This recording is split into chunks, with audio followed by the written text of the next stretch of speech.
Hello, good evening, everyone. Welcome to the first masterclass of this year. It's with great pleasure that I present to you Christina Allisandraki. She's the Managing Director of Anne Semonin in Paris. I tried very hard to bring her over here to do this last year, but we couldn't find a spot, an empty spot in her very busy schedule. So I'm very glad she found some time this year to fit us in. Welcome to ALBA. It's a pleasure to have you here. Christina,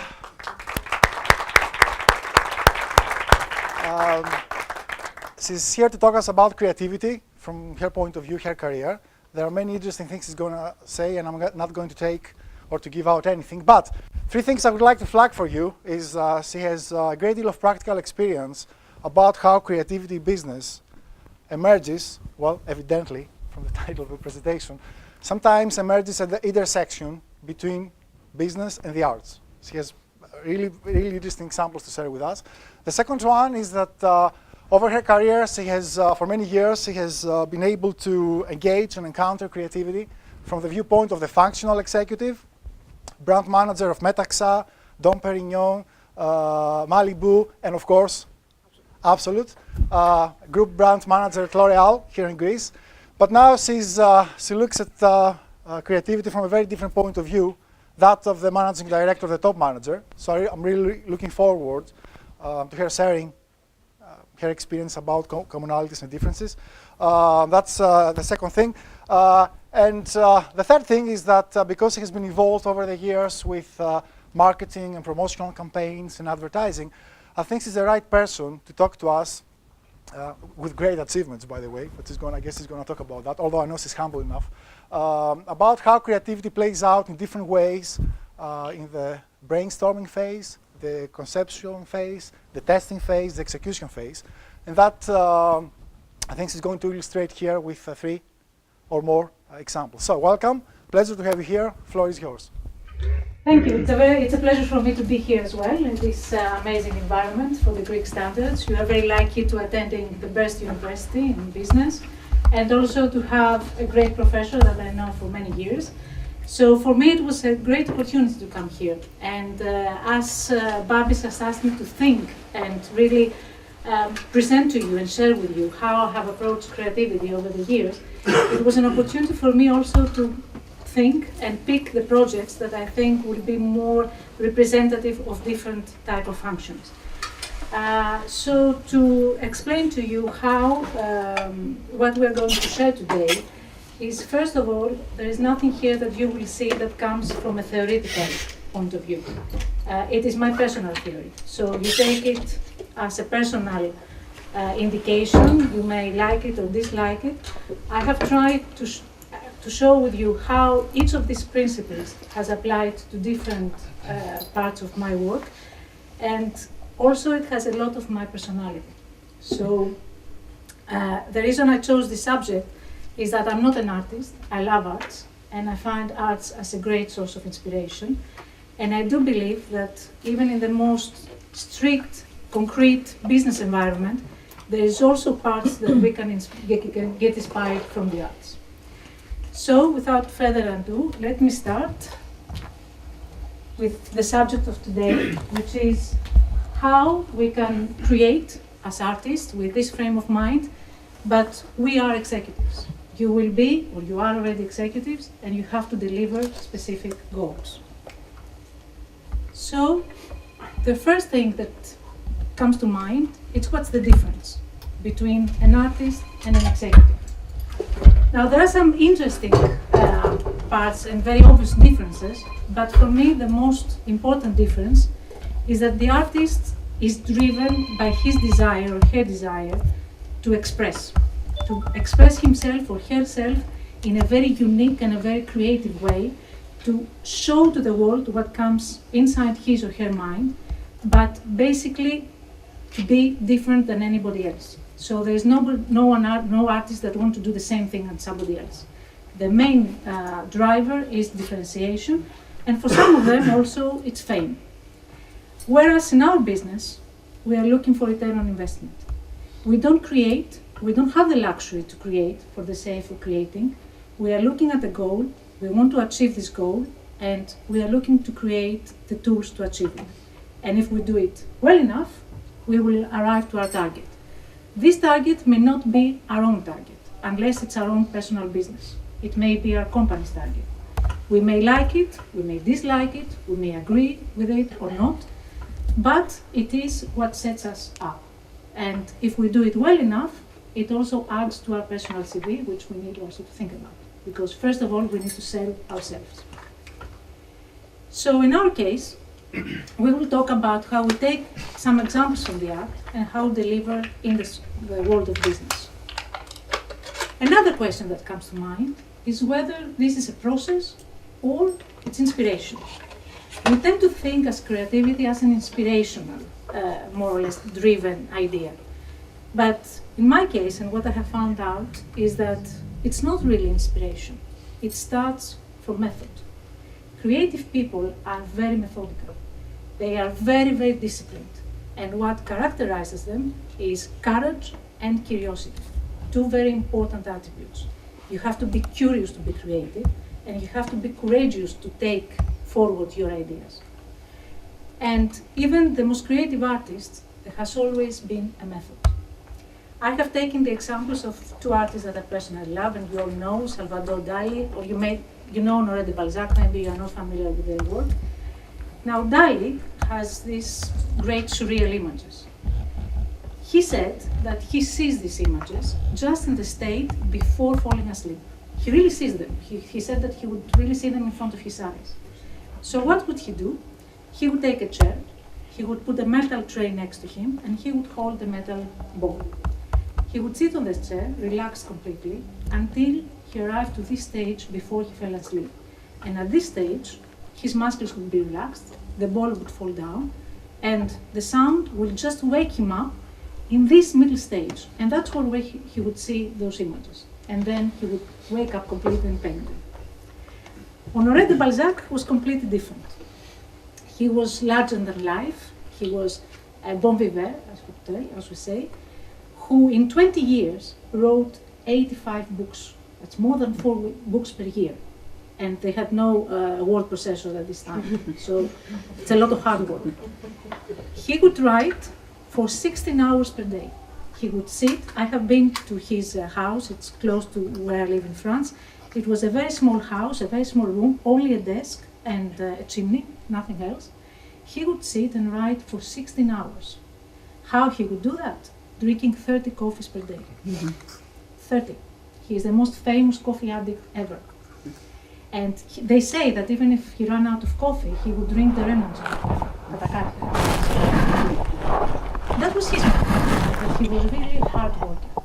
So imagine that he didn't wake one day and say, oh, I found my masterpiece. He would write, trust, try and retry until he wrote more than 4 books per year. Now, in our case, we are going to start with examples with ABSOLUT vodka. And the reason I chose this brand, that you all know, and maybe share afterwards, is that it is a brand that was inspired by art. It has never been a sponsor of the arts, whereas many other brands have been sponsoring. Art has been the subject of, ABSOLUT has been the subject of arts. And it started with Andy Warhol, who painted the first painting of ABSOLUT vodka, as he did with Campbell soup.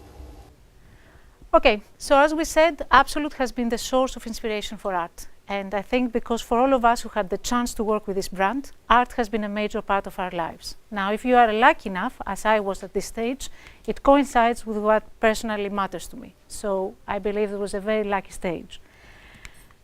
I have chosen a period that I will explain why. It's a very significant period for me personally.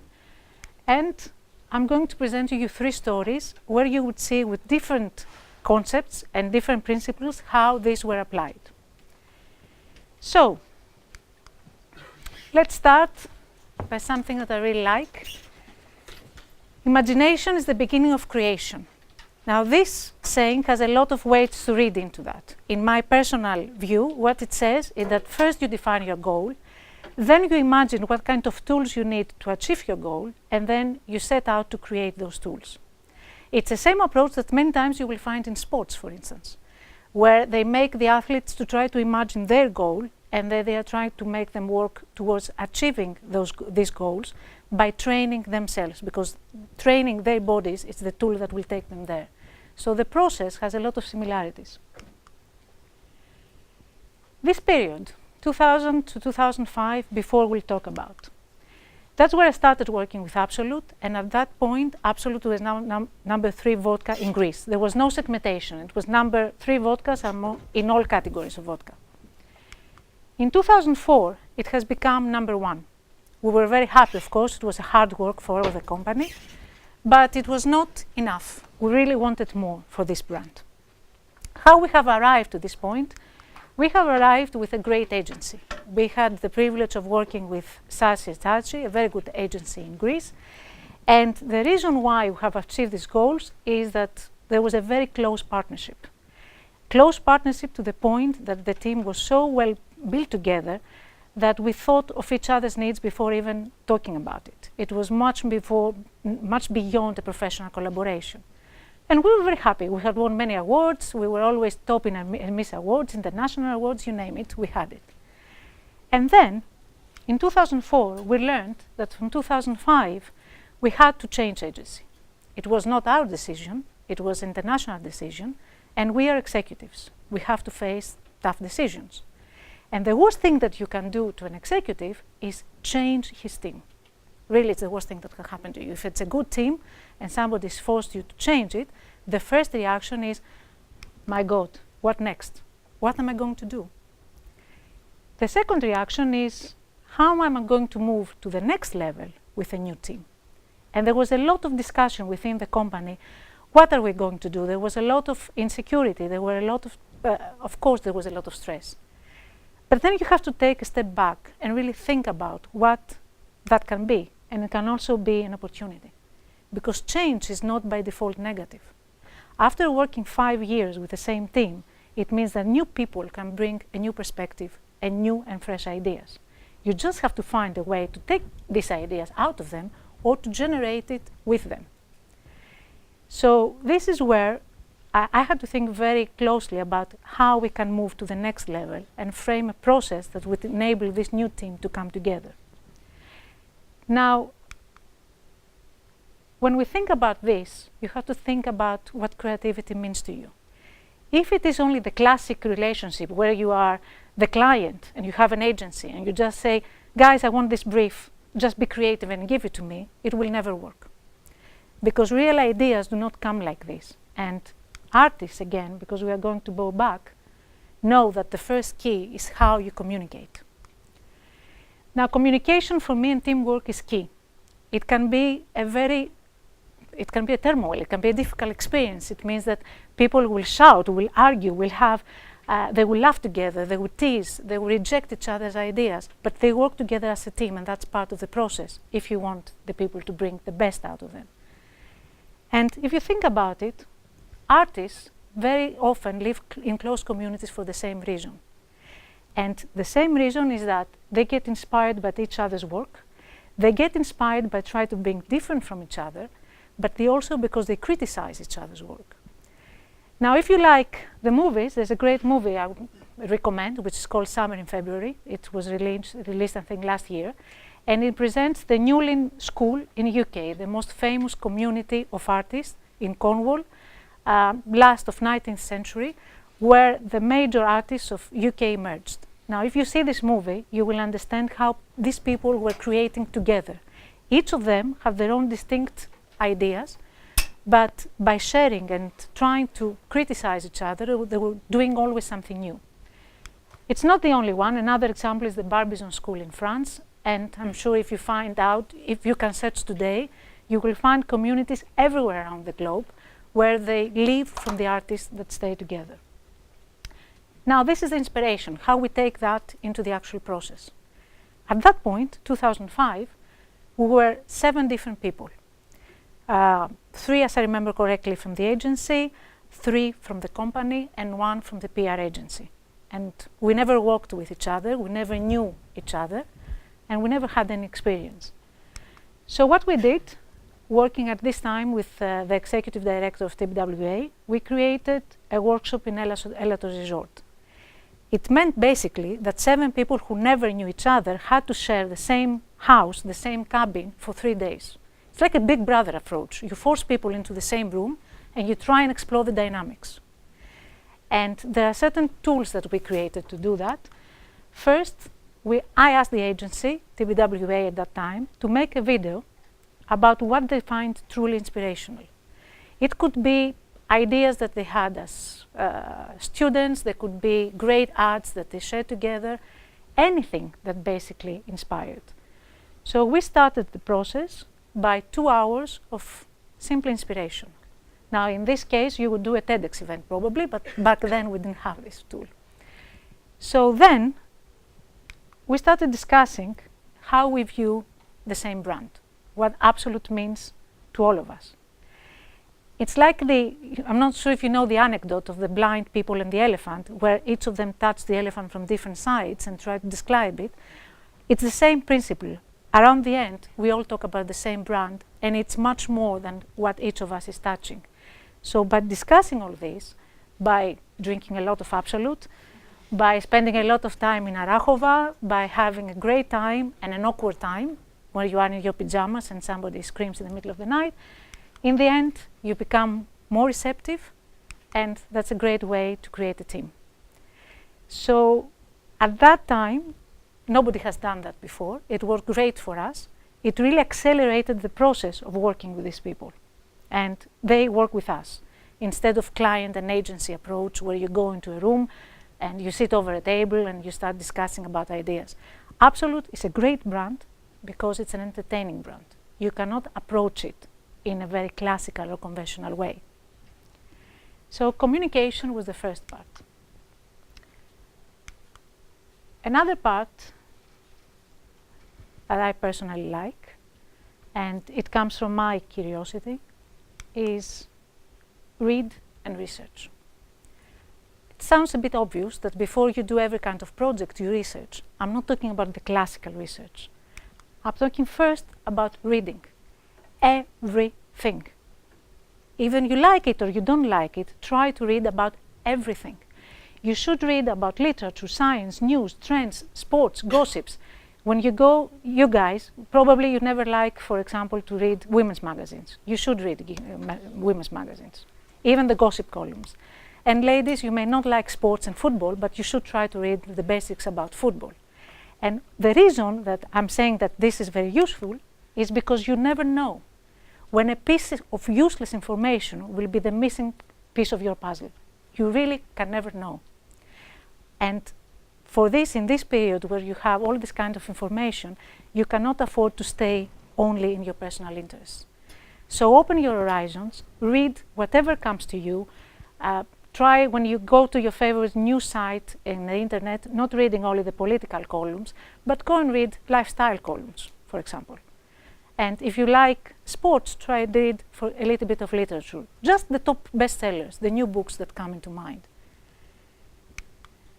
In terms of personal research, when you have a project, don't rely on your research agency if you are lucky enough to have it. Look into other ideas and try to approach resources in a different way. Ask people, find new sources, go to the libraries if needed, but try to get out of the classical way of gaining information. In terms of marketing process, and this is a big discussion in marketing groups, research for me is a compass. It's not a vision. It doesn't define you. You need to define your goal. And if you define your goal, research will probably help you to evaluate your course. It's like the compass in the ship. You have to know where you are taking the ship. The compass will only tell you if you are doing it in the right way. And you have to listen to your consumer, something that so many of us forget. Because we are the lucky ones to have research agencies that will bring us great reports and great presentations, and we don't take the opportunity to be there during the focus groups, during the tests. And if we cannot be there, we have to ask for the video. And this is a great insight. There is no one that will tell you the best thing about your consumer except your consumer. Another approach, which in advertising agencies is extremely useful, is how we are learning to code and to decode images, everything that happens around us. How many of you here you know Dan Brown? All of them? Great. Now, Dan Brown is a great advocate of codes and symbols. He's not the only one. I have recently met Dimitris Katsachnias, one of the most creative minds now in advertising. He has a great international company based in France. And he could tell you and speak hours about coding and symbols and how by using one simple symbol in a visual, you can tell millions of things that you can never tell in another way. But to use symbols, you have to understand the images. So when you look at things, try to see, what is this telling me? What is this small detail is telling me? Why, for example, the laptop is like this and not like that? What it can tell me? It tells me that I like to see it from here, for example. It can be a small idea, but you need to decode. Images and campaigns. So you have to look, what is the right image or symbol that can create emotion? It can be so simple, and we'll have an example that will show exactly this. Well, sometimes you really look a lot. Sometimes you really try a lot. But there's no need to create the wheel. It can be already invented. And that's something that fashion designers know very, very well, because first of all, they often look in archives for ideas that already exist. Some examples, again, that you know, ladies, the Chanel jacket. Every year, Karl Lagerfeld is relaunching it, and it's always the same Chanel jacket, and it's always different. But even if you see it blind, that you don't know what it is, you know that's the Chanel jacket. Another idea is the Beetle. This is why sometimes we have to use art and inspiration. It can be a great idea. You just need to do it in a way that pays tribute to the artist who did it. It's not a copycat approach. And this means start from the brand's assets. Start from the brand and look if there is something in there that you can use, that you can build upon before you start creating something new. Because great brands, again, like ABSOLUT, have a treasure of things. And sometimes it's even difficult to forget about this treasure because there's really so much into it. Now we come to the big question. How much you have to torment yourself to arrive to this point. Now I've read this article, and I put the link for you just in case you want to read it, How the Inner Torment Feeds the Creative Spirit. It's a great title. And it says that if we look back, it's the tormented artist and not the untroubled one which really becomes the subject of notoriety. And this is a great saying. Why? Because creativity is not safe at all. Not at all safe. First, you have to forget your comfort zone. Because you will be asked to get out of your comfort zone, and most of the times it will not even be your comfort zone. You may work in environments that every day they ask you something different. Now today I have invited two friends with us. One is the creative director that was part of this process. Another one is another friend who has worked in advertising a lot, who know a lot about this process. And every day what they may face is rejection. Every single day, I'm sure they create thousands of ideas and clients come and say, I don't like this, I don't like that, I don't like the other. And they have to ask for their clients to keep an open mind because they will try and retry and retry. And from this whole process, it's an extremely difficult process. It's difficult for the client. We have targets. And it's extremely difficult for the people who create them. So creativity is really tough. You have to try. You have to throw away everything, trust, and retry, because what you are looking for is that the good is never good enough. So the big question is when you start working in business is whether you are looking for results, which is a great way, we all have to achieve results, or if you are looking for perfection. So in this case, it's your personal drive.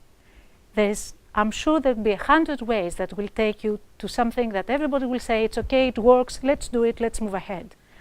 But if you really want to go one step further, there is a lot of torment in this process. Now in business, we need to address and attract a specific target group.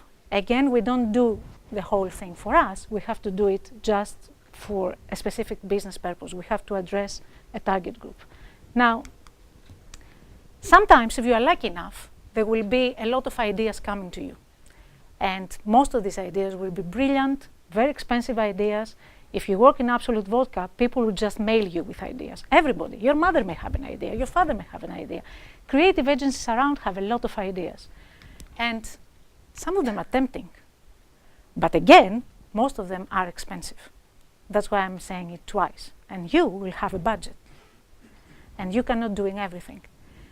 So in this case, the question is, do they attract the right consumers? I'm sorry if you cannot see from here. We'll go from there. Do they address your target group's needs? That's a very hard question, and that is where our discipline comes in.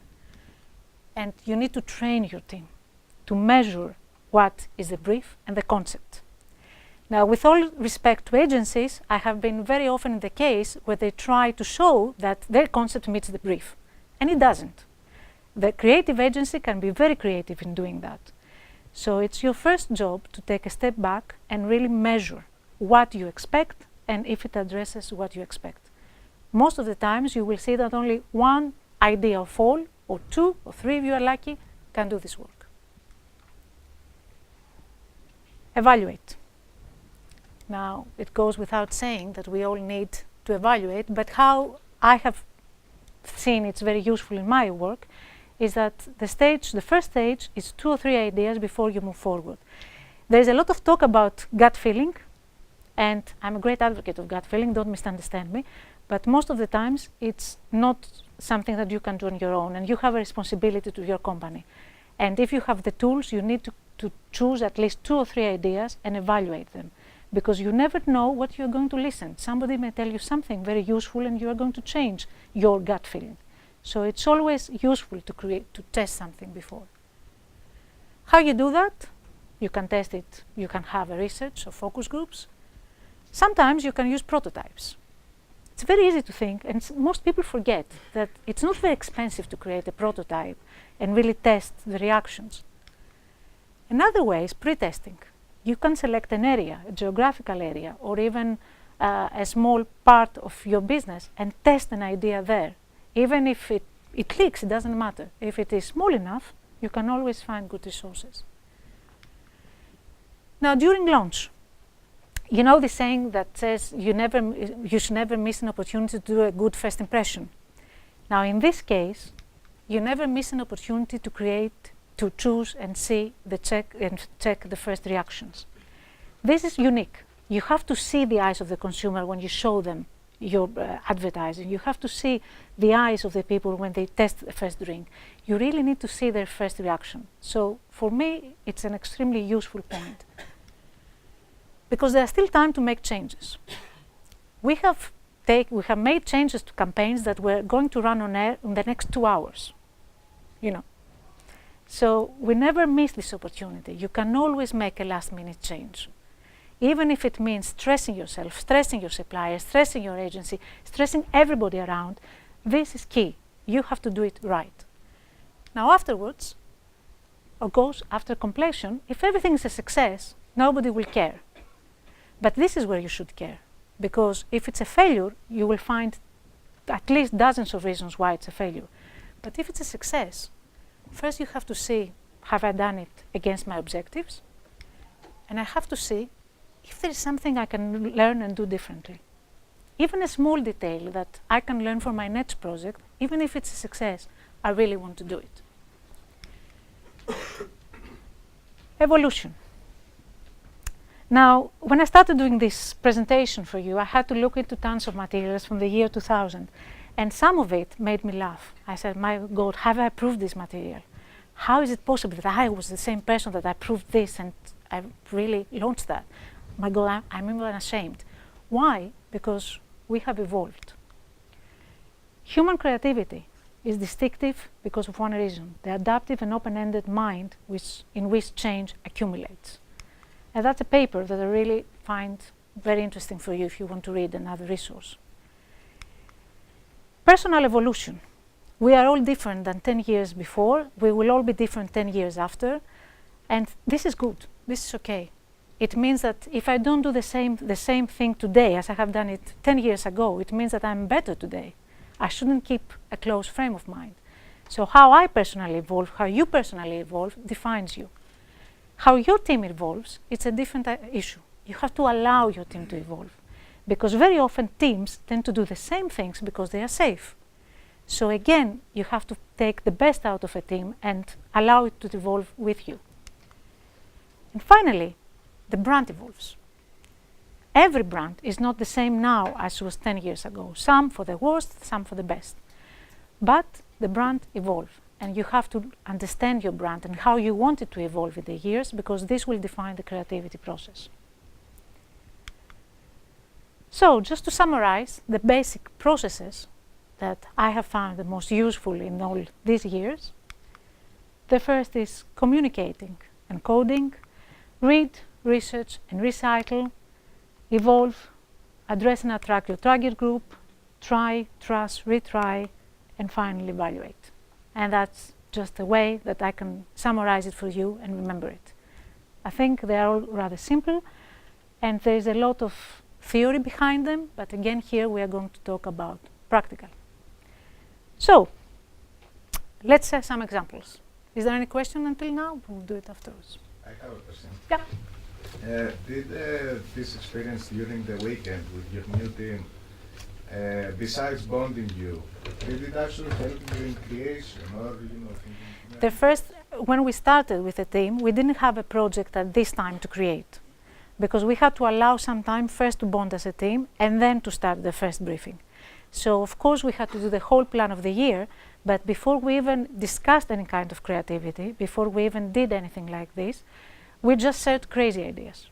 So we said, what if we do that? What if we do the rest? We just started brainstorming about what we would do if we had the funds to do it, not necessarily because there was a brief around them, but just to allow people to express it. Anything else? So,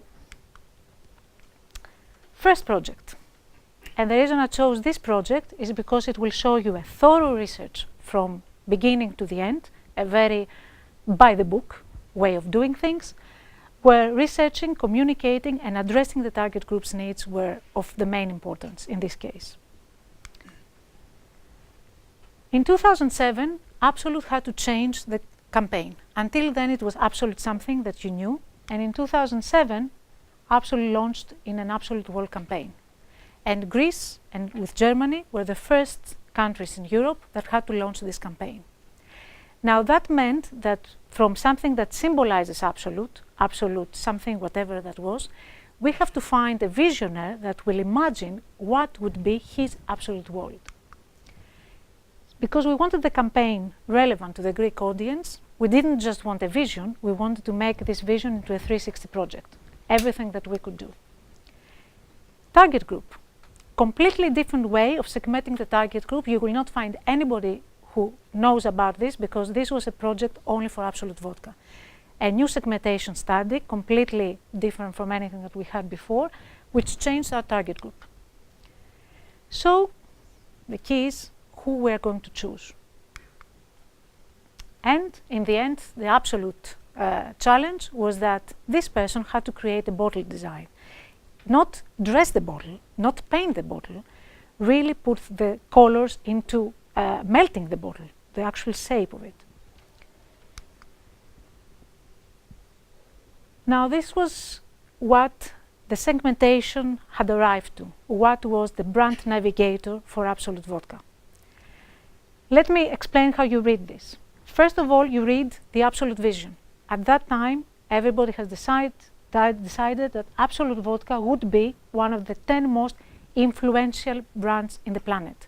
Not the most 10 bestsellers, not the most creative, the most influential. We keep this word. How? By combining product perfection with pioneering communication and innovation. This is what ABSOLUT wanted to bring to the consumers, and this is how they would achieve their vision. In the middle is the target group definition. People who really look into sophisticated occasions that allow them to be themselves. So not just the people who enjoy sophisticated occasions. We are not looking for what we call in Greek dithen, or fake. We are looking for people who like this environment, who like the good things in life, but they want to be able to express themselves in this. They don't like their conventions. They have to be free from their conventions. How? They are looking to what inspires them, and what inspires them should be bold, stylish, engaging, and creative. Not one of these, all of this. And therefore, they have to look for products, any kind of products, that have premium quality, leading edge creativity.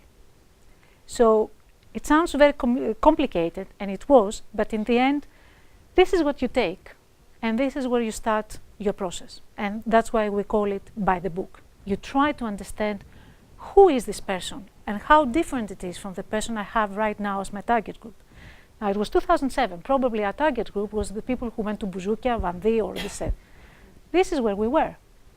And we have to change completely, because our target group does not go to Bouzoukia. Our target group will find that too fake. Our target group would not go to a big fashion event of Chanel. They will find it too obvious. There's nothing creative about that. There's nothing new about that. So they like fashion design, but they're looking for the new fashion designer.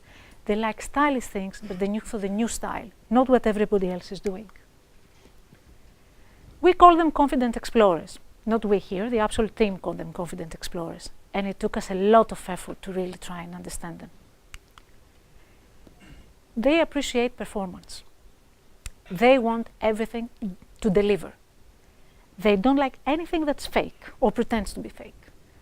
So taste, quality, and authenticity. They like super premium brands. They can afford to buy them, they want to buy them, they like them, but they have to deliver. So they don't just spend their money on anything that is, they're not label victims at all. They like anything that's creative because they are explorers. They explore fashion, they explore traveling, they explore cultures, they explore films. If you ask them where they want to go, they wouldn't tell you, I want to go to Paris for the fashion week. They will tell you, I would like to go to Machu Picchu in Peru. They want to do something completely different because they want to open their minds. And they believe that they're most creative than the rest of their peers, that they seize opportunities and they want to stand out from the rest. So the Greek visionary, but which one? Now there was a lot of discussion about them, so he has to own a clear vision. Everything that we do in ABSOLUT, like a minimal aesthetic and natural ingredients, should be in his part of vision too. He has to become famous, but as a person low profile, not a showing off, well known and familiar, accepted and respected because of his work. And there were finally two lists of candidates. The first one, some names that you know. Diamandis Aidin is a painter, I don't know how everybody knows. Andreas Angelidaki is a very known international designer. Osalia Parthenis from fashion. Angelos Angelopoulos, interior designer. Mina Valiraki, and Dejon. So there were some really nice people here, very creative people. But we didn't really like them. We found them a bit too obvious, too known, too, let's say, mass. So there was a second list. Antonis Kalogridis, Konstantinos Kakanias, Haris Lambert, another very talented artist, and Konstantinos Vita. So we started thinking that maybe the last list had something really working for us. But how are we going to evaluate it? We had to evaluate it. We couldn't say that I like this one, you like this one, let's pick. We were talking about a major project that would change the campaign. Some ways, in the end, this was our evaluation. We all discussed and we finally saw that we had three criteria. Who could do a great bottle design? Who could have diversity in his work and have done different things in his life? Who has own publicity support because of the personal profile? And in the end, it may not sound obvious, but this is why we have taken Konstantinos Vita. And why? Because this guy started his career as a graphist. And not many people know that about somebody who is so famous in music, but he is an extremely creative person. He started working as a creative director, actually. So he had the ability to visualize and create a bottle, which we did, and he was also a low-profile person, very respected in his work, who has never done any commercial work before. So in our case, he sounded very interesting. So we asked him. He said yes. But how we moved the project? We started with a bottle and we started discussing about ABSOLUT. And then we realized that from everything that ABSOLUT was, he was very interested in one part, the green policy. ABSOLUT is one of the greenest brands that you can find as a company. It comes from Sweden and it's really in the brand. And he really believed that in his absolute world, in his ideal world, everybody would do something to save the planet. His vision was that one. There's nothing here about vodka, there's nothing here about music. This was his vision, this was how he imagined his world, and we set out to make it happen. So we thought big about it. That was the creative of the campaign, that was the main advertising of the campaign. Evangelia created it, and we're very, with his approach, of course. And this little man that you see here is his trademark. So in his trademark, he would carry a green world. And just to give you an idea of the project, that was a homepage of the mini site that we had created. We had green actions, we had collaborated with the center that protects the animals in Aegina, where every part of the bottle, every sale of the bottle will generate money for them. We had activities for the environment, we had advertising, we had events. We have done everything. We were the first brand that distributed lamps, recycled lamps, before Sky did all of this. We had a great promotional ideas with recycling paper. He was behind all of this. What we learned? First, that we wanted to understand the target group. Secondly, because we had to re-evaluate all the time our ideas. We have to embrace evolution. We started with a different idea. He took it there. So it doesn't matter where you start. It matters what and who can take you to the next step of your process. There were no limits. We didn't set any limits. Any idea that he wanted, we just tried to find, can we do it, or is there a way we can do it? And if the concept is good, spread the word. Don't be afraid to create more and more things. Don't be afraid to try an opportunity to find something new. And take the time needed. 1 year, 1.5 years, more or less, we were working on this project. You have to take your time. We spent about €500,000 all together in this project. You really have to take the time. It's a lot of money. Another project. Very small one, this one. Not a great risk. A very fun project to work with. Where here, we are going to talk about something different. How you code and decode, how you research, and how you can even recycle. 2006. That was the background. Now, ABSOLUT label was a yearly fashion project. ABSOLUT was selecting this project to work with the most cutting-edge fashion designers around the world. We didn't have anything to do with their selection. They would go around with their creative gurus, and they would find out who was the most creative person in every country. And that year, the project was 1879, which was the year that ABSOLUT was created. And at that time, they had decided this year to do a lingerie collection, underwear collection. Now again, we talk about something that Sweden has decided. We had nothing to do with it. The year before, they had created bags. The year after, it would be scarves. That year, it was underwear. They chose 8 countries. And they chose the designer from these countries, and they asked them to create a garment, an underwear garment, inspired by the ABSOLUT vodka. The Greek designer they chose was Apostolos Mitropoulos. I'm not sure how many you know him now, or you know him enough. And he was famous at that time because he was creating a lot of pieces for famous Greek VIPs. However, it was very tough for us. He's a fashion designer. His work is extremely provocative and very extreme. At that time, it would be very shocking to the Greek audience. Now, it's 2006, it's important. That was before Lady Gaga, it was before 50 Shades of Grey, before Rihanna, before all these people that have changed the way of perfection and made us more open-minded. This guy was truly provocative. And not many people felt comfortable working with him. The visual for the ABSOLUT was a starting point, what he had created for the ABSOLUT vodka. The project we had is to create a PR event. We had to present to the most high-end VIPs and to the Greek media an event where we would show underwear. Now, I can see the guys, you feel very, very funny project, right? Very, very difficult project, I can tell you. Because the project had to combine his concept and Absolute. The brand was very sophisticated, very premium. And we have this guy who is the most provocative guy possible. And we have to do an event that combines both. So we cannot in Las Vegas, it's not something we can do like this. It would not be very obvious. So the problem is the issue. We were looking for an ambience that was erotic and sexy, but premium and sophisticated. An ambience that was Absolute and Mitropoulos. And then we have to the problem.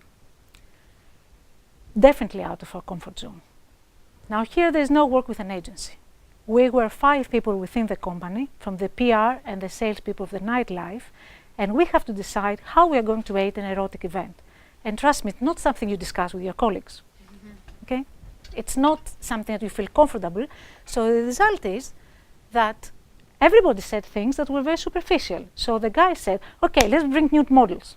Fine, yeah, but how? The women say, let's dress them like Victoria's Secret angels. It's not Victoria's Secret. We are Absolute.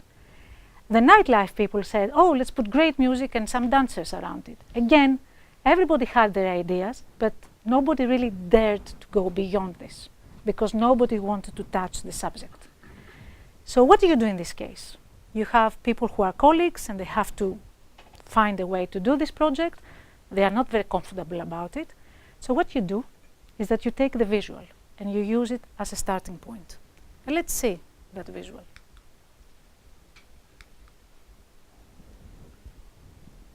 That was a visual. That was the garment. He had created this corset and you can see the Absolute sign behind it. So that was what we started to work with. And the first thing that we did is to try and decode it. So in this case, you have this very nice visual. There's a great creative work behind it to make it rise, to make it beautiful. It can be anything. It's an underwear. At the end of the day, it's just a corset, right? No. There are so many things hidden behind this image. So the first thing you do is that you take this image and you try in different levels to understand it. Now, black. What is black? It's premium, mystery. Leather. Leather is an item that's tough, intimate. It's a little bit aggressive. It's passionate and it's extreme. Completely different than lace, completely different than velvet, completely different than silk. Leather tells you a story. Now, which story you want to tell, it's another issue, but it tells you a story. The mask. There is a mask for a reason. The mask speaks of something that's hidden, incognito, forbidden. And because it's forbidden and it's done anonymous, it means that it's liberating. So again, I'm taking you into the level of discussion that we had done internally to try and understand what are we working with. The chair. It can be any chair. No, it's not any chair. It's a chair that's a rich chair. It's exclusive. It's rare. It's like a throne. It brings the element of power. It's not a design chair. The wallpaper, again, has a story to tell. You can imagine yourself being in a palace or in a chateau. It's unapproachable and it's definitely Baroque. So all this summarized together with all the team, it comes to one final brief. We want a way to reveal the lingerie connection that speaks of something that's expensive, timeless, and speaks of forbidden passions. Now the story is getting a little bit better to understand. And it's not an easy story to tell, but this is your story. And then you go to the second level, and that's the Baroque. Most people will stop at the first level. The second level is more important, because the second level will tell you even more, but you have to research it. Very easy source, Wikipedia. What is Baroque about? Baroque is a period of artistic style that brought a lot of exaggerated moves. It talks about drama, tension, grandeur. It was very inspired by the Catholic Church, actually. And the Catholic Church would use the arts to communicate religious themes. And this is why in Baroque everything was telling and expressing triumph, power, and control. Baroque is a great period in arts, but it's also, in terms of architects, Baroque palaces, everything is great. everything is like the Versailles, more than the Versailles. Great staircases, reception rooms, an opulent atmosphere. So you have the first part, and then you have the second part. So the final brief, when we started among us and we said, now, what do we have to do? We have to show the lingerie in a way that refers to an erotic mystic ritual related to forbidden passions, in exclusive grand palace with Baroque elements, or something that reminds us of them, because we're in Greece, we cannot find a Baroque palace, with something that refers to mind anonymous aristocratic participants, a bit similar to religious ceremony. So we start to think about that this is what we need to do. And then it has to also have power, drama, and control. We can do that. There's no way, there are many days we can do that, but what if this already exists? And this rings the bell. Somehow, we have seen that before. Is there anybody here who can tell me where we have seen that before? Something like Eyes Wide Shut. Exactly. Eyes Wide Shut, the party scene. A great movie, a very cutting-edge movie, where exactly we have seen that before. And we will not see the whole movie, but if we can turn off the lights just 1 second.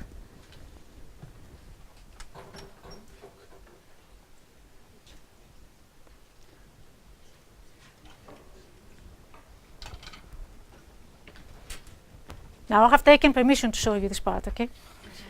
It's for adults only.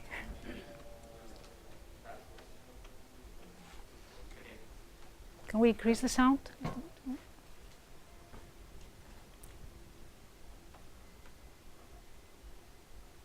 It's 2 minutes only.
Well, don't need to see the whole film.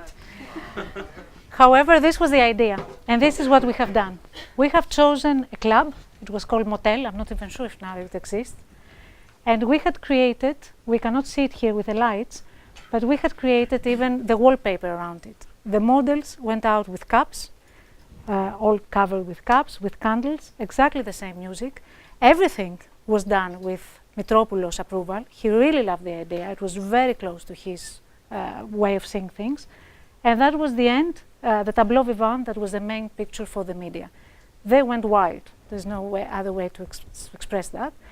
But we also had just a small story about it. We had a big problem because finally, during the moment, electricity broke down. Because they have not paid the electricity bill. Now, we didn't have electricity, but because we had chosen this concept, the whole bar had about 150 candles.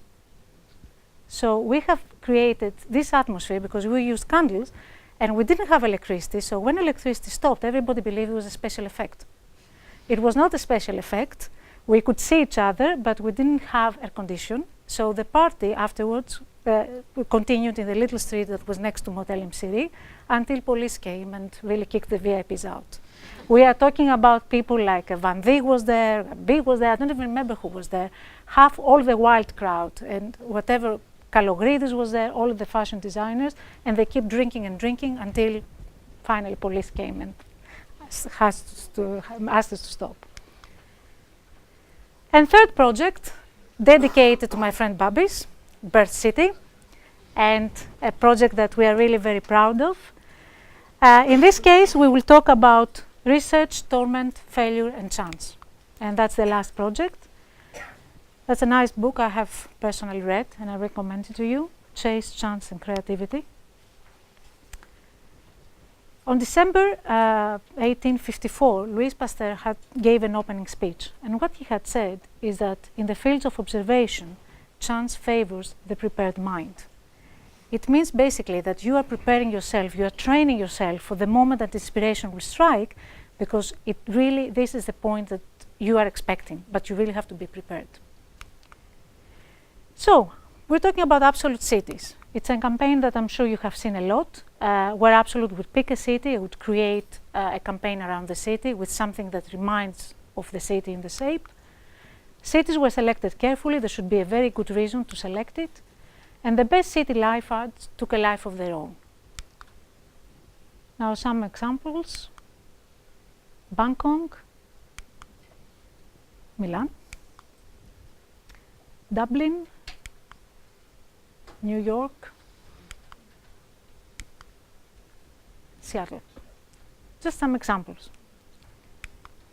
In our case, it was a standard process.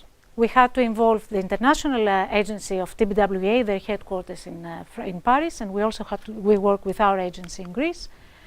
It meant detailed research. We had to find what each city really meant to its citizens, not to everyone. We are not talking about a touristic approach. You are doing a campaign for the city. So we don't care if for Thessaloniki everybody around the globe is like Lefkos Pyrgos, the White Tower. This was a touristic approach. People who live there don't really give a shit about the White Tower. It's really there to be there. It's like Athens and Acropolis. It does not define who we are today. It really defines only the touristic aspect of the city. A lot of initial concepts, second round of research, and the final list, and the third round of research, and finally, fine-tuning and production launch. Great process. Some of the initial ideas. So we get together and we start talking about what is Thessaloniki. And we are not from Thessaloniki, so forgive us for the ideas we will say, but okay, it's obvious. We are not from there. For us, it was this kind of ideas. And so we thought about Bugatsa. Could be. No. What about Koulouria? Could be. No. Now, people were working to do these ideas. So imagine there's a lot of work behind it. This was people throwing napkins when they have a good time. Well, yeah, could be. Now we're going to a bit of a nightlife. But Thessaloniki is much more than its products. It's a city that has a truly unique soul, very different from any other city in Greece. I'm not from there, but I can testify for that. And it has an ambience. It's a trend center. It has a life of its own. Life is everywhere. So we had a real problem. Nothing worked. And the poor guys in the agency really kept working and working and working, and they were frustrated. We were frustrated. Everybody was frustrated. But somehow, we realized that everything, in the end, in Thessaloniki, life is around the center. So in the center, everybody told us that they always went to the center. As a babies, they were taking there to walk. As a teenagers, that's where they were dating. As the students, they were having coffees there. As a couple, it's very romantic, the sunset. As parents, they would take the kids there. And as grandparents, they would sit and discuss about politics there. So everything was about the center. And we started thinking about it. What's in the center? Olympian is in the center. Maybe we could do Olympian in the shape of the Absolute bottle. And then the view, what if we do the view in the Absolute bottle? We couldn't find it. And then by chance, accidentally by chance, we saw a photo.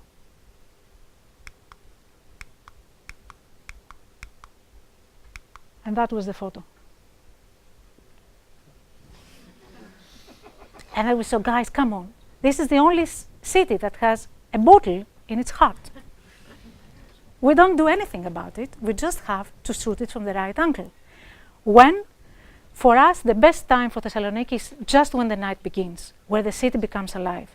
After the sun has set and the night starts, so an helicopter went up, and they didn't do any Photoshop needed. They just removed some of the billboards that were blocking the view. And finally,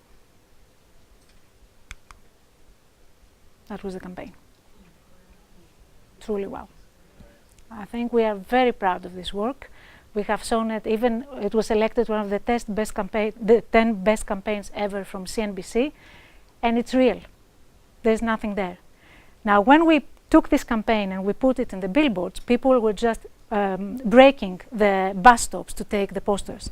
We had to ask the agency to produce 10,000 posters just to give away Thessaloniki so that they don't break the billboards, because we were forced to pay them.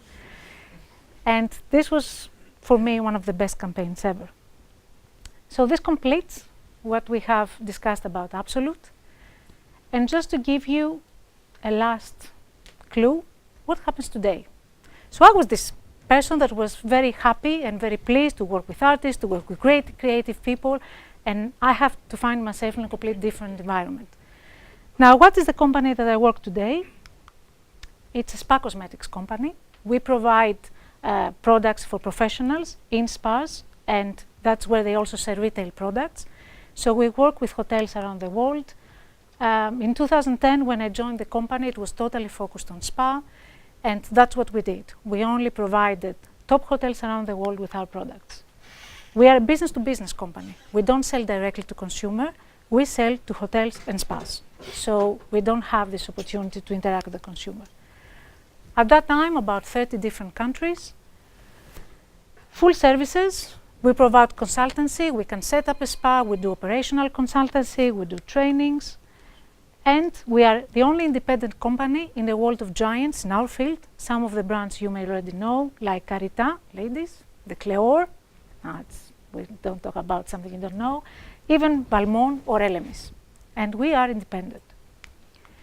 So what you do there? You have to ask, what can I do differently? It's a creative process. You really need to take the company to the next level. You have to work with a team to do certain things different. First, you have to change what we had facing the country focus. Everybody loved being in UK, in France, or in Germany. West Europe has a lot of glamour. 2010, crisis has started all Europe. There is no money. There is no development in West Europe. Everything is stagnated.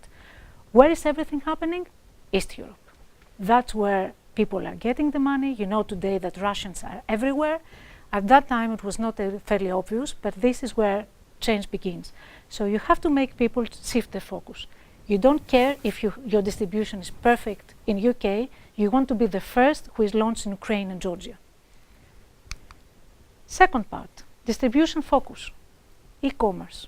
Not a very obvious idea, but spa brands make a lot of money in e-commerce, and I will explain you why.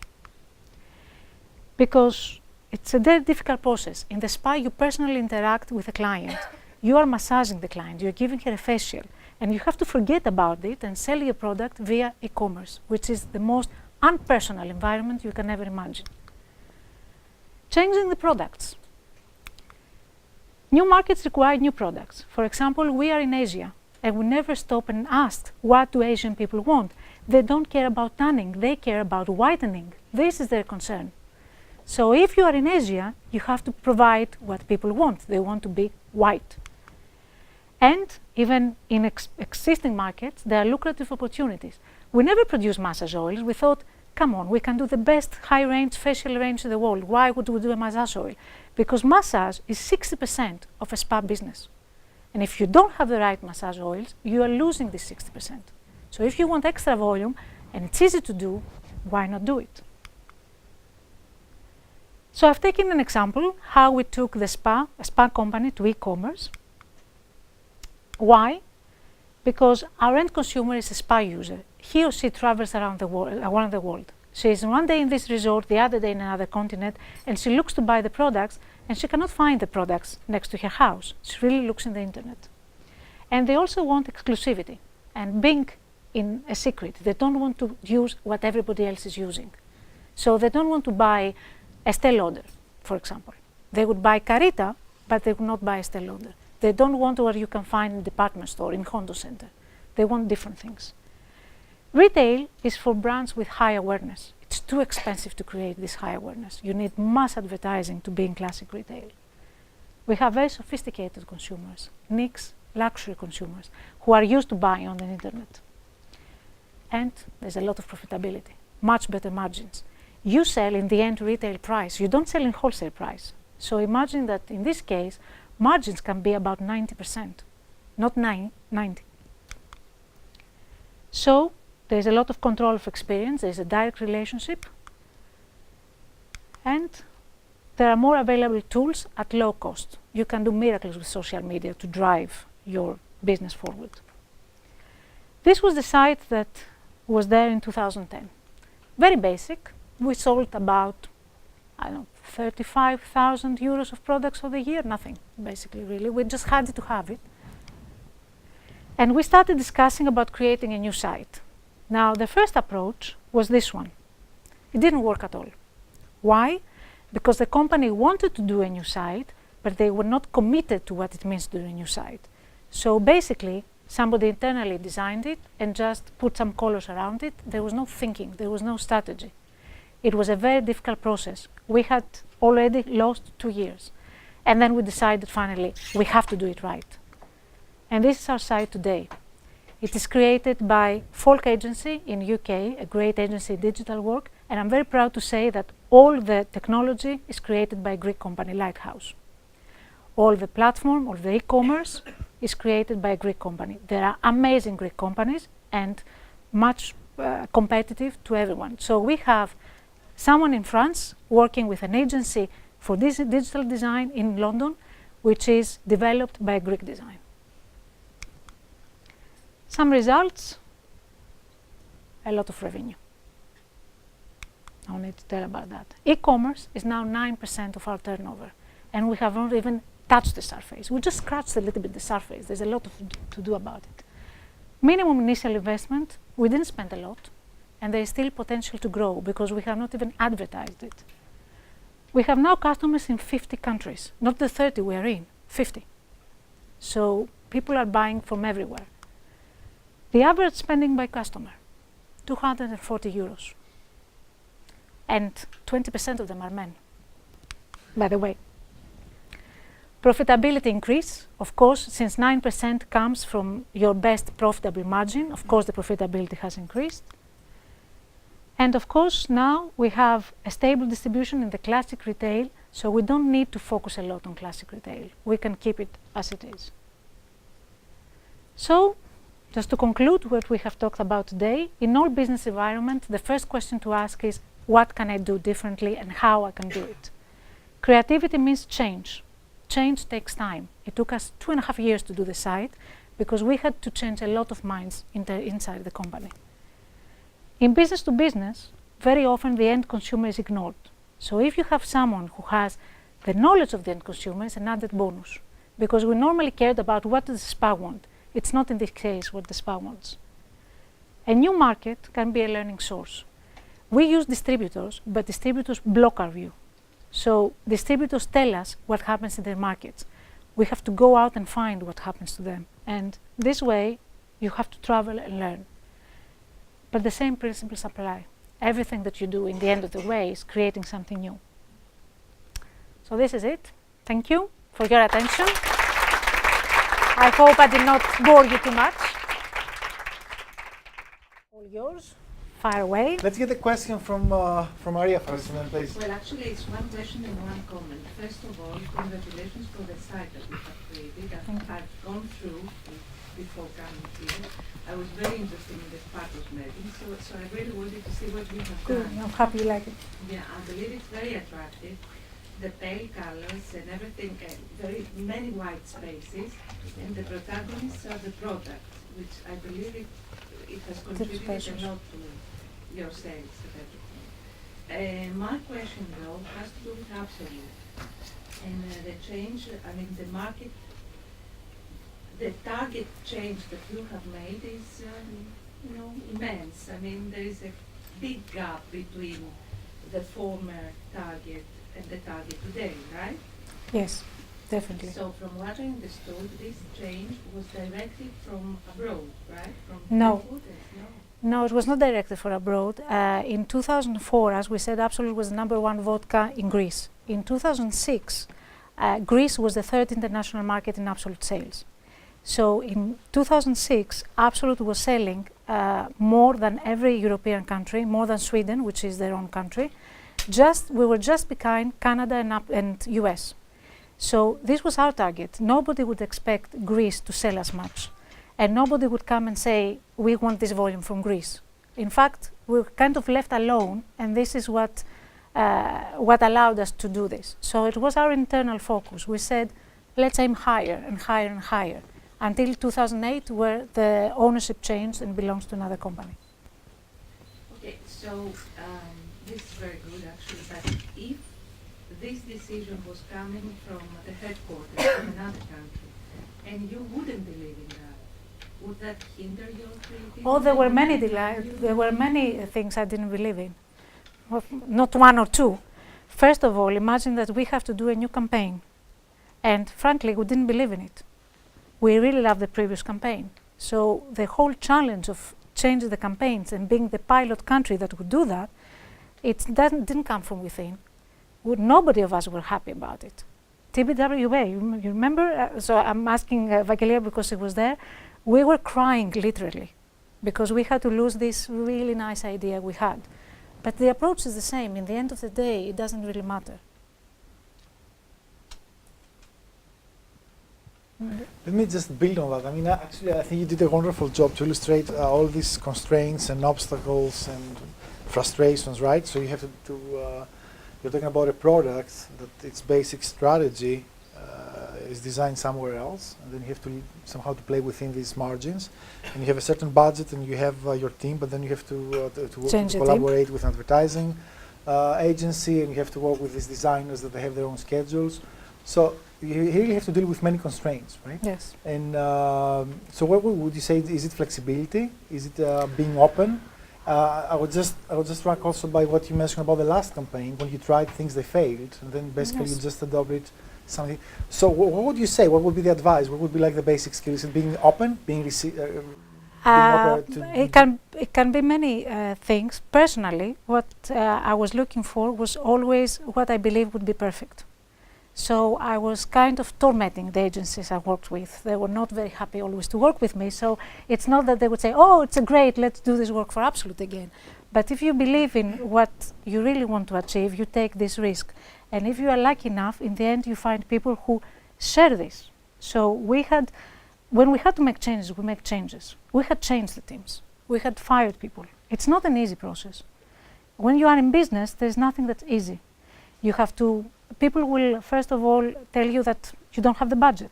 You have to persuade your boss to have the budget. Every day there is something that you really have to work on.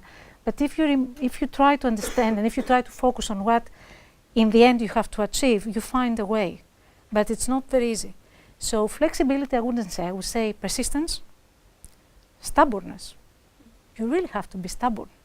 Creative with people, open mind to ideas, but stubborn that you have a target and you want to achieve this target no matter what. In your life, in your business, in everything. You are paid for that. I hope so, at least. So you mentioned creativity is not safe, right? One has many ideas. Most of these ideas usually get rejected by others.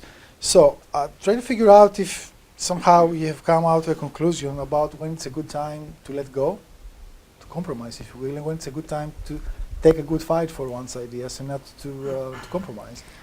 I would say that this is what you have evaluation about. And I think in this case, you really have to research and before you move on, to try to evaluate using research and resources and reactions, because in this case you have to keep an open mind. That's why we are testing things. That's why we have to build in our budget the opportunity to test things, because we have things that we love. We have our favorites. We are people. We cannot close completely our minds. If I love this idea, I really believe that's the greatest idea possible, but it may not be. So this is the professional approach. That's why, again, we are executives and we have to have discipline. If you have built from the beginning in the process that at this stage I'm doing a research and I'm taking the recommendations of the research seriously, then your process is completed. But this process has to start and be in place before you do the creativity process. So you know that in 2 weeks you have a focus group and you have to give the ideas to the focus group. You cannot go back and say, oh, I don't really need the focus group now. So it's discipline. And allowing yourself for people to tell you that your idea is bullshit, what you really like. And there's no problem about that. It can be. And it's not my idea, it's the team's idea. So again, since all of us are getting rejected, it helps a little. So it's not... Please, can I ask something on that? How can you say for sure that your idea is bullshit and not mine and the other way around? I cannot say. For example, how can you contradict a marketeer on this subject? You cannot contradict anyone. Within a team, there are people from different disciplines. There are people from the marketing, there are people from advertising, there are people who are sometimes in sales, and you are discussing different ideas. And that's why you have measured objectives, and you have specific objectives set before you start. So when I tell you that your idea is bullshit, I have to say an argument. It is because it does not address this target group need, the specific needs. It can be very expensive. To produce it, you need more budget than I can afford. Or somebody may do it before, or it's not sophisticated enough for ABSOLUT. I have specific reasons to give you why, and I expect specific reasons for you to bring to me. And in the end of the day, it's you put together your objectives, you try to see which idea serves them, and then when you go to research, you ask the researcher to give you this specific feedback. Which of the 3 ideas could be the best for this? And you test it. Because this is why we have tools. Otherwise, we would just go and do whatever we want. Please.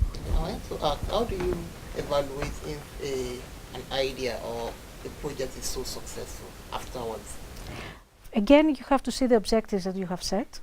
And objectives, again, have to do with evaluation. So if, for example, ABSOLUT Thessaloniki, to take an example of this, we had set an objective. We wanted to increase our market share. We didn't just do a campaign to do a campaign. We had a real problem. We had in Greece, we had about a 35% average market share, and in Thessaloniki, we were about 33%. Not major differences, but it was a difference. So we had set an objective. That's why we chose Thessaloniki and not Patra, Volos, or Athens. There was never a campaign for Athens. When we did the campaign, we gave it 2 months of a period for the first measurement, and the market share went to 42%. We can say that we had a successful campaign. People may love the campaign, they may break the bus stops to take it, but if it hadn't reached at least 35%, we wouldn't be happy. So we have targets. We talk about return on investment. This is what made money, market share. Please. First, the first question is, to what extent were you obliged to collaborate with the artist that you mentioned in the second stage? Vita. Because it was, as far as I can understand, it was a threat to cannibalize your brand. Konstantinos Vita you refer to, yes? Because Or Mitropoulos. You're talking about the fashion designer? about the provocative... Yes, the fashion designer, Mitropoulos. And the second one, after so many successful projects, how do you decide to leave from ABSOLUT? Oh, that's a good question. First of all, about Mitropoulos. There is a brief that says that whenever ABSOLUT label would do a project with a country, we had to do a PR event. So there was no possibility not to do something. We could do the simple way, that would be that we could make a party with all the press, have some drinks, and just give them the press release and the file with the CD, and that's it. But in our case, we had a fashion designer from Greece and somebody who was really very good at what he was doing. So he was provocative, but as a fashion designer, he is really one of the top. His work is unique. It's not just somebody who is creating new things to create new things. He has a vision, and if you meet him, you see a person who is so creative and so crazy at the same time. He's very difficult to work with. He changes his mind all the time. He's a DJ. He may want to talk about music and then about design. But he is somebody who is really worthwhile meeting.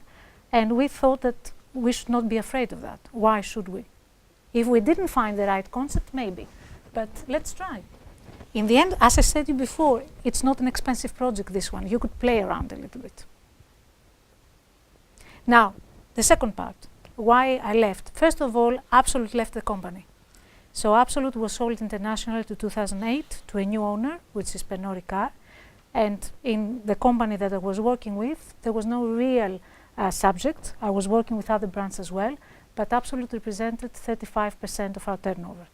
So I could see that it was a crisis. 2010, there were not a lot of other options, and I always wanted to go abroad. Always. It was a family decision. We always wanted to go abroad. And my MBA was in tourism marketing. I had done a lot of projects with hotels. I wanted to go back to the leisure business, and I wanted to work in services and tourism. And it was happened by luck, because I started applying for a position in a very big hotel. And I arrived to the spa business, let's say, by chance. But because I was working in L'Oréal and because I had also a background in understanding tourism and leisure, it really connected. So it was interesting for me. Please. Thank you for this speech. I just want to ask, have you had a failed project before? Failed? Yeah. A lot. And how did you handle it? How did you bounce back? Failed means on a personal level, or failed on Professionally? professionally? If you don't have professionally, maybe as a person. Of course, but failed projects, we all have failed projects. It's, first of all, if you do the whole process in a right way, and if you are a good professional, it does not mean that you are fired because you do a failed project. It means that you learn from it, and the next time you do it better. But if you have a guideline, and if you have prepared everything, you have what we call calculated failure, calculated risk. It's not going to destroy the brand. We are talking about the brand that has guidelines. If you do something that is sophisticated, premium, with quality and perfection, it can be boring, but it will never be risky, completely. So, of course, we had failed projects, and we discussed what we can do better, and the next time we did it better and better and better. This is how we are talking about evolution. Brand evolves, people evolve, the team evolves. And let me just ask something here. I was just thinking about listening to you. So brands evolve, companies evolve, markets evolved, certainly we evolve. What is it that doesn't? Is there a core? which is? About you, not about the world, about you as Christina, a core part of yourself that you can say, well, many things in me have changed, but there is something that stays the same. Could you identify that? I think there are some things that stay the same. First of all, I'm the same stubborn Capricorn that you can find out. And I have always been stubborn. I was always involved with arts and creativity, so always I liked learning about the creative process. So for me, wherever I went, whatever I did, it was something that really drives me. And I think in the end, I'm looking for things that are perfect for my perfection. I really like the details. So that's why I work in luxury brands. This is why I cannot see myself working in mass brands, which, with all due respect, it's very nice, but I like details. So I would really change things until we had the right concept, the right thing, the right detail. But this is what luxury business is all about. It's about the small details in life. Please. Actually, it's not a question, it's something additional to what Christina said on a personal level. Stubborn is something that you can perceive in many different ways. As I know her personally, it's stubbornness, but with such an open-minded to receiving new information, which is make a very good outcome combination for her. Oh, that's kind. just said that you're very stubborn. I am. She knows me from school. She knows very well what she's talking about. Please. I have two questions as well. The first is I'm going back to what you said before about the different principles in different teams. It's very difficult to combine people from different principles in the sense that they have completely different visions of what is the goal to be achieved. If you're talking to a marketing or sales guy, maybe the market share, the reach, the approval, the success of the campaign is what comprises the success of the campaign. If you're talking to a finance guy, mainly it's focused on, okay, reaching the market share on the sales, but also minimizing the costs. Isn't that a problem that somehow makes a boundary or I don't know, adds on to boundaries in the creative process? It has to do also with the company. The company I was working for in ABSOLUT was a Greek company with owners that were really very committed about doing great things. Not great things for their notoriety, but they wanted quality in everything that we did. There are many projects that we scrapped because we couldn't do them in a way that we wanted. So we wouldn't cut corners because we are working again with a premium brand. In a premium brand, you either do it the right way, you don't do it at all. You never cut corners. Otherwise, if you don't do a good job, the people from Sweden will come back and say, this was not good enough. So when you're presenting to an internal company, first they understand the brand they work with. So the most difficult part is saying that we have a luxury brand, we have a premium brand. We do it in the right way, and we spend the right money in the right details. Just to say an example, how we launched Thessaloniki. Thessaloniki, the campaign was, first of all, we decided wherever we could work with local agencies for promotion stuff, we would do it. So we worked with local people. We launched it in the Megaro Musikis of Thessaloniki. We wanted the right place, and we even wanted the right music. And for the music that will show the campaign, we had debated when we were there with the PR team about 3 hours for the song. It doesn't seem an important thing, but for us it was the revelation of the campaign. It had to be the right one. Now, which was the right one, you may wonder. You remember Missy Lou from Pulp Fiction. We didn't want that version. We wanted the version of, sorry, who said it? Oh no. Oh no, come on, Black Eyed Peas. We wanted this version. Now this version was just launched and nobody has cared about it, even the DJ, but a couple of us have heard about it and we really wanted that version. So the poor DJ had to call people all around trying to find where he could find the song, and took him about 3 hours to locate it because he said, why can't you use the Pulp Fiction one? It's almost the same. No, we want this one because nobody has heard it here before. So there were elements like this that can create an extra cost of an extra hour because time is a cost, but this is what you want. So it's also a personal touch. As I said before, there are many ways that you can achieve results. And then it's the extra mile that you do to achieve what's more. As far as ABSOLUT is concerned, I believe that the first campaign has the most risk because you try to change target group, isn't that? Yes. Okay, so earlier you described that most of the campaigns had a little risk, so in a way it was an evolutionary or incremental evolution of the brand, but this was, let's say, revolutionary as a movement. So, but the thing is that it was imposed from outside, yep. If I understand well.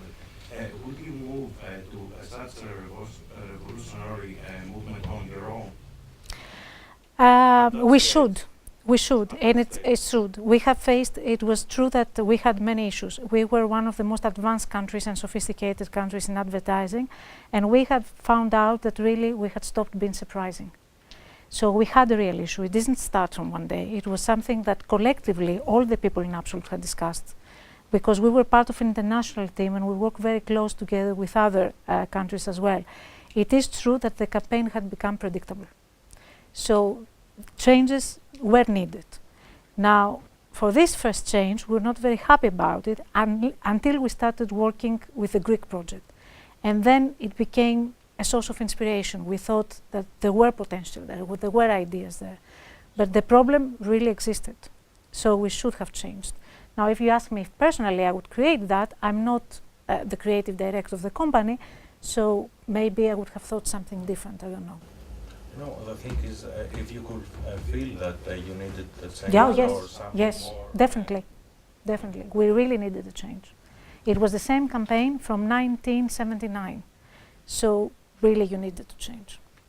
Let me ask a last question. I would just, you just present it in a really easygoing way that, you know, you can have all these constraints and problems and obstacles and still you can go on and be creative. So for example, they sent you a series of previous campaigns about ABSOLUT in different cities. You can still go and be creative in your own way, showing things that nobody does.